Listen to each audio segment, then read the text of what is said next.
પ્રધાનમંત્રી નરેન્દ્ર મોદીના હસ્તે સુરતથી ઈ-લોકાર્પણ દ્વારા ડાંગ જિલ્લાને 28.13 કરોડના ખર્ચે નિર્મિત નવું અને અદ્યતન જિલ્લા પંચાયત ભવન ભેટરૂપે મળ્યું છે।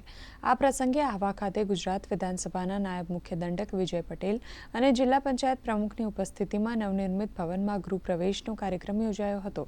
રાજ્ય સરકારની પ્રતિબદ્ધતા વ્યક્ત કરતા નાયબ મુખ્ય દંડકે જણાવ્યું કે આ આધુનિક સુવિધાઓથી સજ્જ ભવન દ્વારા છેવાડાના માનવી સુધી વિકાસના કાર્યો ઝડપથી પહોંચશે।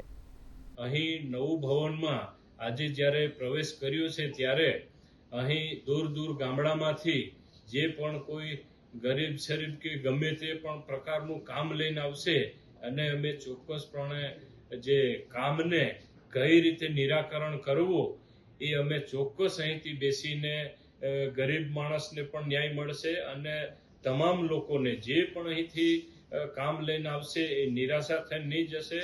ચોક્કસ એમનું અમે કામનો રસ્તો કાઢીશું અને કામ પણ કરીશું।